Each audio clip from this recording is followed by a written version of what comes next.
बऱ्याच जणींची तक्रार असते की घरी बनवलेलं श्रीखंड हॉटेलसारखं क्रीमी का होत नाही किंवा पुऱ्या तेलातून बाहेर काढल्या की लगेच का बसतात. कारण तुम्ही या ठिकाणी साध्या परंतु खूप महत्त्वाच्या स्टेप्स विसरत आहात.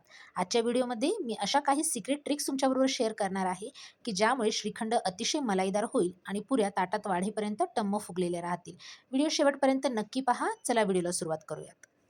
श्रीखंडाचा आत्मा म्हणजे चक्का. जर यात थोडंही पाणी राहिलं तर श्रीखंडाची चव आणि पोत दोन्हीही बिघडतात. तर आपण काय करणार आहोत, 1 किलो पूर्ण साय असलेलं दही एका मलमलच्या कपड्यामध्ये आपण बांधून ठेवणार आहोत. व्हिडिओमध्ये दाखवल्याप्रमाणे 1 लिटर दही मी एका कॉटनच्या कपड्यामध्ये बांधून ठेवलेलं आहे. यावरती एक प्लेट ठेवली आहे आणि त्यावरती वजन म्हणून एक बत्ता ठेवलेला आहे. हे जे दही आहे तर मी पुरणाच्या चाळणीवरती ठेवलेलं आहे. यातलं पाणी गोळा व्हावं यासाठी पुरणाची चाळणी मी एका बाउलमध्ये ठेवलेली आहे. टिप नंबर 1, नेहमी दही वापरताना आपण कमी आंबट असलेलं दही वापरणार आहोत. दही आपल्याला टांगून ठेवायचं असेल किंवा अशा पद्धतीनं प्रेशर देऊन ठेवायचं असेल तर ते आपण बाहेर न ठेवता आपण ते रेफ्रिजरेटरमध्ये ठेवणार आहोत. म्हणजे दही जे आहे जास्त आंबट होणार नाही आणि त्यामुळे श्रीखंड देखील आंबट होणार नाही. तर मी रात्रभर दही जे आहे निथळण्यासाठी रेफ्रिजरेटरमध्ये ठेवलेलं होतं.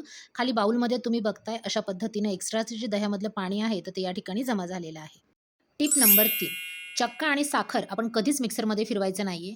तर त्यामुळे काय होतं, श्रीखंड पातळ होतं. त्याऐवजी काय करायचं की आपण पुरण यंत्राचा वापर करू शकतो किंवा अशा पद्धतीनं बारीक चाळणीमधून एकदा चक्का हा जो आहे घासून घ्यायचा आहे.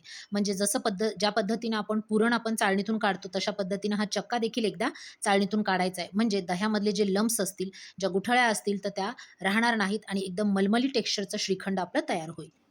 आता श्रीखंडाची सर्व पूर्वतयारी आपली झाली आहे. आता यामध्ये आपल्याला फक्त काही जिन्नस मिक्स करायचे आहेत. यामध्ये मी 2 वाटी पिठी साखर मिक्स करत आहे. पिठी साखर आपल्याला चांगली यामध्ये फेटून घ्यायची आहे. यानंतर 1 टीस्पून वेलची पूड घालायची आहे आणि 8 ते 10 केशरच्या काड्या मी कोमट दुधामध्ये भिजू घातलेल्या होत्या. आता हे दूध देखील यामध्ये वापरायचं आहे. दूध वापरताना आपल्याला जास्त दुधाचा वापर करायचा नाहीये. 2 चमचे दुधामध्येच आपल्याला केशर भिजू घालायचं आहे. आता यानंतर हे केशर देखील यामध्ये घालते आणि सर्व एकदा चांगलं मिक्स करून घेते. चक्क्यामध्ये मी 2 वाटी पिठी साखर, त्यानंतर 1 टीस्पून वेलची पूड आणि थोडंसं केशर घातलंय आणि सगळं चांगलं एकदा मिक्स करून घेतलंय. तुम्ही पाहू शकता एकदम स्मूथ आणि सिल्की टेक्स्चर या ठिकाणी श्रीखंडाला आलेलं आहे. टिप नंबर 4, श्रीखंडाची चव नेक्स्ट लेव्हलला नेण्यासाठी यामध्ये आपण चिमूटभर जायफळाची पूड घालणार आहोत. तर या ठिकाणी मी एकदम फ्रेश असं जायफळ किसणीवरती किसून घालत आहे. दही आणि साखरेपासून बनवलेले पदार्थ पचायला थोडेसे जड असतात. यामुळे आपल्याला जायफळ जे आहे ते पचण्यास मदत करेल. श्रीखंडामुळे जो खाल्ल्यानंतर येणारा जडपणा असतो तो देखील त्यामुळे कमी होईल. तर जायफळ नक्की यामध्ये मिक्स करायचं आहे. परत एकदा सगळं मिक्स करून घेतलंय आणि आता हे श्रीखंड आपण सेट होण्यासाठी फ्रिजमध्ये 2 ते 3 तास ठेवणार आहोत. थोडं जास्त वेळ ठेवलं तरी देखील चालेल. श्रीखंड कितीही भारी असलं तरी सोबतीला जर पुरी चपटी आणि तेलकट असेल तर सगळी मजाच जाते.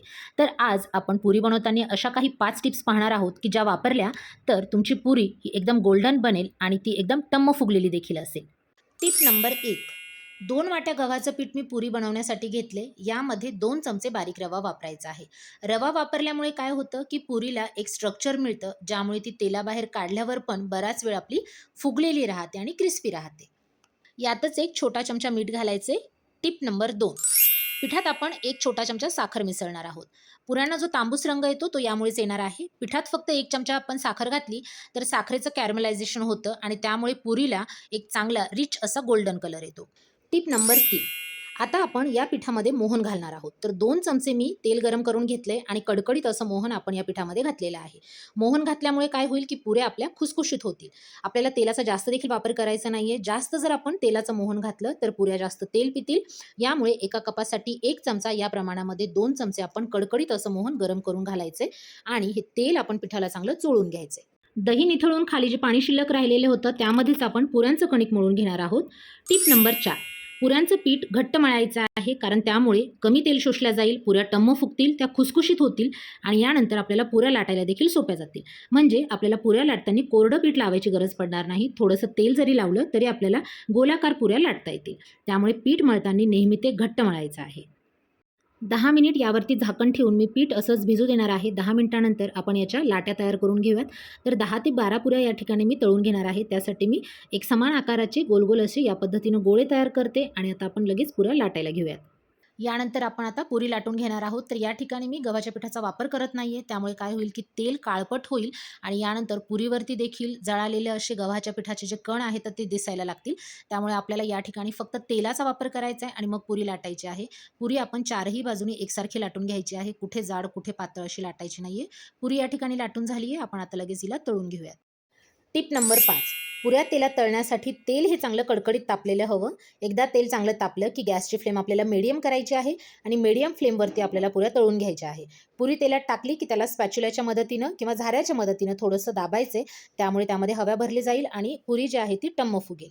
यानंतर किंवा त्यावरती आपण झाऱ्याने तेल देखील अशा पद्धतीनं सोडू शकतो. यानंतर सगळीकडून पुरी चांगली तळून घ्यायची आहे. गॅसची फ्लेम आपल्याला मीडियम ठेवायची आहे, अन्यथा पुरी बाहेरून चांगली तळल्या जाईल आणि आतून कच्ची राहील. तर अशा पद्धतीने या ठिकाणी मी सर्व पुऱ्या तळून घेतलेल्या आहे. आता आपण श्रीखंड आणि पुरी सर्व्ह करूयात. तर गुढीपाडव्यासाठी हा बेत नक्की ट्राय करा आणि जर रेसिपी आवडली असेल तर लाईक करायला विसरू नका. चॅनलला अजून सबस्क्राईब केलं नसेल तर सबस्क्राईब करा. पुन्हा भेटूयात पुढच्या व्हिडिओमध्ये. तोपर्यंत बाय बाय. Take care.